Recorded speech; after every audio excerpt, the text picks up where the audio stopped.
प्रदीप भव में आप सबका हृदय से स्वागत है। नमो बुद्धाय। तो अपने ध्यान मार्ग की साधना को आगे बढ़ेंगे। और कल आप लोगों से बात कर रहे थे कि अपने मन के डर को या अपने भीतर बैठे हुए जो डर को कैसे निकालें। पहले तो ये जाने कि डर क्या है और डर ये कब का है, कितने सालों से है, कितने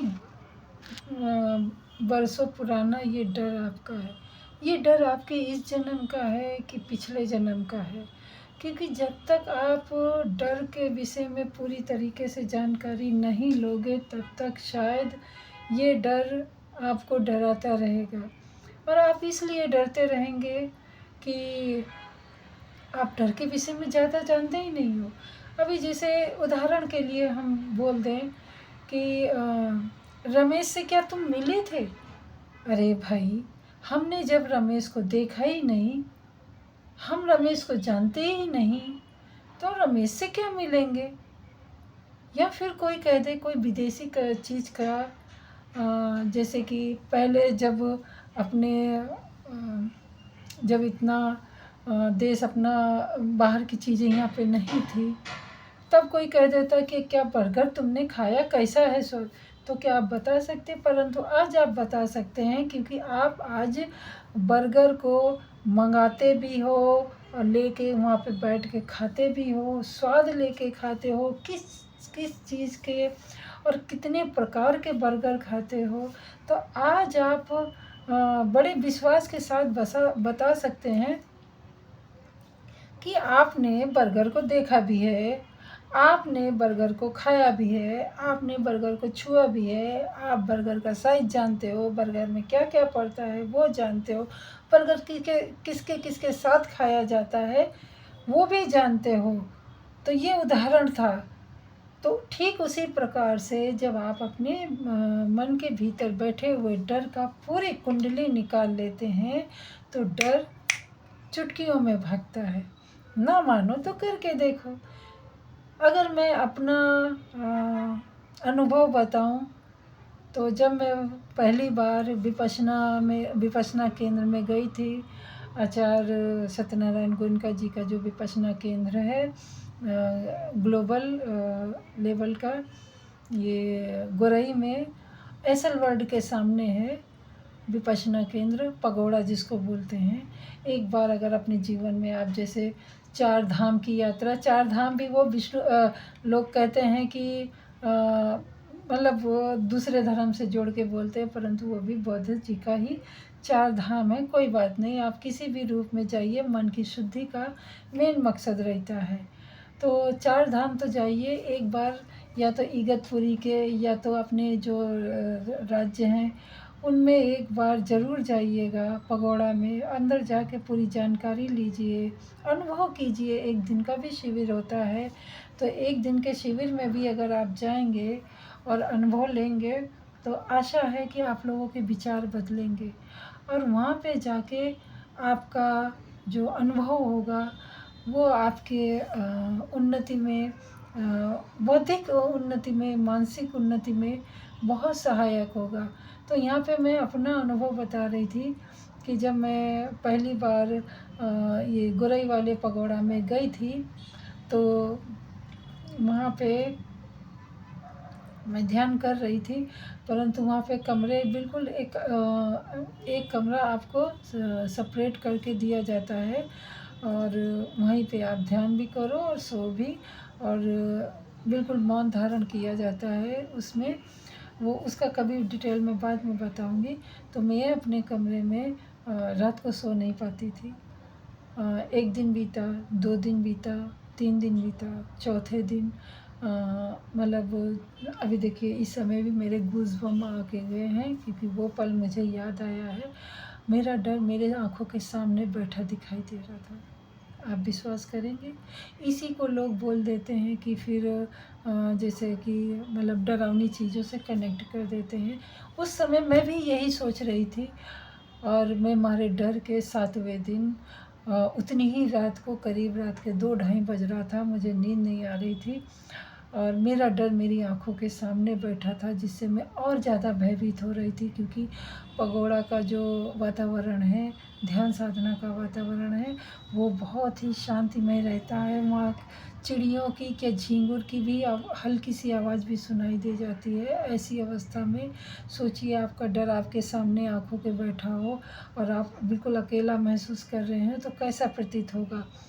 तो मुझे तो बहुत भय लगा, इसमें कोई दो राय नहीं है।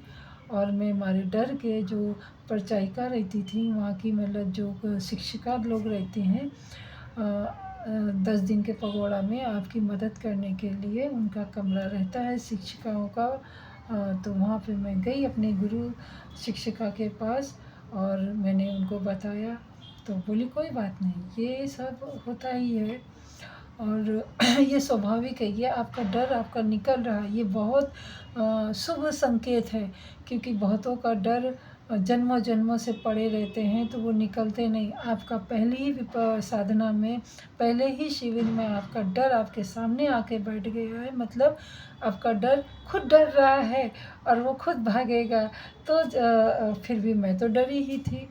तो मैंने कहा नहीं, मैं उस कमरे में अकेले नहीं सोऊंगी जाके। तो उन्होंने कहा ठीक है, अच्छा आप वहाँ पे मतलब पहले से उन लोगों को पता रहता है कि कुछ कुछ लोग ऐसे आते थे, उनके कमरे में 2-4 बेड अलग से रहते हैं। तो मैं एक बेड पे उन्होंने मुझे लिटा दिया। रात का करीब ये सब करते करते 2:30 बज गया था और बोली आप बिल्कुल अपने हाथ पैर सीधे कर लो और बिल्कुल भी मत डरो, मैं हूँ ना, और आप गुरु जी के पास हैं, आपको डरने की बिल्कुल ज़रूरत नहीं ना। और आप बिल्कुल सीधे लेट जाओ और अपनी दोनों ये जो हथेलियाँ हैं, ये हथेलियों का सेंटर में देखो और अपने पैर के तलुओं के सेंटर में देखो और सारा ध्यान अपना यहीं पे लगा लो और कुछ भी मत सोचो, एकदम ब्लैंक हो जाओ। तो मैंने वैसे ही किया, एक अच्छे बच्चे की तरीके, और मेरी कब आँख लग गई मुझे पता ही नहीं चला। जब सुबह 4 बजे के जो धम्म का घंटा बजता है, धम्म का सत्य का घंटा बजता है, नए दीप का आगमन होता है, उस समय शाम सुबह के ठीक 4 बजे घंटा वो बज ही जाता है। मैं ठीक मतलब मेरी ऐसे आँख खुली जैसे मैं बहुत गहरे सपनों से, मतलब मुझे वो 2:30 बजे की रात का समय और सुबह 4 बजे का वो घंटे के समय का बीच का जो समय था, 1.5 घंटा जो भी हो, आप कैलकुलेट कर लीजिएगा, वो मुझे ज़रा सा भी एहसास नहीं हुआ। मुझे ऐसा लगा मैंने अभी पलक बंद करी है और अब भी खुल गई है और मुझे बड़ा अच्छा लगा। और तब मेरे गुरुजी ने कहा, मतलब गुरुजी मतलब वो जो उस समय साधिका जी थी, गुरु साधिका हम कहेंगे, सुधा नाम था उनका। तो उन्होंने बहुत समझाया, कहती हैं आप जब 10 दिन पूरे हों, क्योंकि आज 7वां दिन है, 8वां दिन लग गया है, 2 दिन के बाद जब आप अपने घर में फ़ोन करिएगा तो सबसे पहले आप अपनी माता जी से पूछिएगा कि क्या आप पेट में थी तो क्या वो डरी थी। मैं तो सरप्राइज़ हो गई कि मेरे डर से मेरी माँ का क्या संबंध। तो उन्होंने कहा कि नहीं, आप ज़रूर पूछिएगा, क्योंकि ये जो डर है आपका, शायद आपका मतलब ये आज का नहीं है। तो मैंने कहा ठीक है। और जब 10वां दिन पूरा हुआ, मैंने माता जी को अपनी फ़ोन किया और उन्होंने बताया कि हाँ, जब आप पेट में थी तो मेरे पिताजी का स्वर्गवास हो गया था, जब मैं पेट में ही थी। और उस समय आप सोच सकते हैं कि किसी भी जो उस समय के समय अनुसार मतलब 70 के दशक में किसी 18 साल की लड़की का विडो होना, वो भी गर्भ में गर्भवती होना, कितना घातक समय होता होगा, कितना दुखदाई समय होता होगा। आप उसके दुख की सीमा ही नहीं लगा सकते, उसके दुख का आप पार ही नहीं पा सकते हो, जिसका कोई सहारा नहीं और वो गर्भवती हो, प्लस छोटा सा बच्चा उसके एक ऑलरेडी पहले हो और उसका जो जीवन साथी है वो ना रहा हो। तो ऐसे में स्वाभाविक है मेरी माताजी डर ही गई होंगी।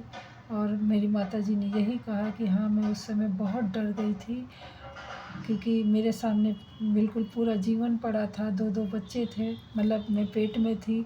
एक बच्चा मतलब 1.5 साल का था। तो जीवन पूरा अंधकार में लग रहा था, और उस अंधकार में जीवन से उभरने में उनको कई साल लग गए, तब तक मैं हो भी चुकी थी। तो सोच लीजिए, मेरा डर गर्भ से ही था। तो ये घटना, मैं शॉक्ड हो गई थी, क्योंकि ये बात मुझे कभी मेरी माँ ने बताया ही नहीं था। तो क्योंकि वो बचपन का समय रहता है, 4-5 साल तक तो वैसे भी याददाश्त नहीं रहती है। तो मैं तो शॉक्ड हो गई, और फिर मैंने ये अपनी जो शिक्षिका थी, गुरु शिक्षिका, उनको मैंने बताया कि हाँ, माँ जी ने मेरी ऐसा ऐसा बताया है। तो बोलती, हाँ बेटा, आपका जो ये डर है, आपके गर्भ से ही आपके मस्तिष्क में बैठा है। इसको दूर करने के लिए आपको ही प्रयास करना पड़ेगा। आपके मन का डर कोई और नहीं निकाल सकता है। तो आज आप देख रहे हो कि मैंने बहुत कोशिश की, और पूरी हिम्मत के साथ की, पूरे विश्वास के साथ की, और आज मुझे वो डर डरा नहीं सकता। आज मैं उस डर को डराती हूँ। क्यों? क्योंकि आज गौतम बुद्ध के कारण मैंने सारे डर, सारी चिंताएं, सारी परेशानियाँ मैंने गठरी में बांध के समंदर में बहा दी। गंगा भी नहीं कहूँगी, नदी भी नहीं कहूँगी, कुछ नहीं, समंदर में बहा दी। और समंदर अपनी कोख में सब कुछ समा लेता है। तो ठीक उसी प्रकार मैंने अनुभव केवल आपके साथ इसलिए साझा किया कि आप भी अपने मन का डर को पहचानिए और उस डर को दूर भगाइए। जब आपके मन से डर निकल जाएगा, आप देखिए सत्य का सामना कितनी बहादुरी के साथ करते हैं। आपका जीवन बिल्कुल ऐसे से ऐसे हो जाएगा। ना मानो तो करके देखो। तो मिलते हैं अगले वीडियो में, तब तक के लिए नमो बुद्धाय, मंगल हो आपका भी, हमारा भी, और सृष्टि के समस्त प्राणीजनों का। ये गीता वो गीता नहीं है जो आज से 30 साल 40 साल पहले थी। आज आप खुद इसका नया रूप देख रहे हैं, तो अपने डर को ज़रूर भगाइए।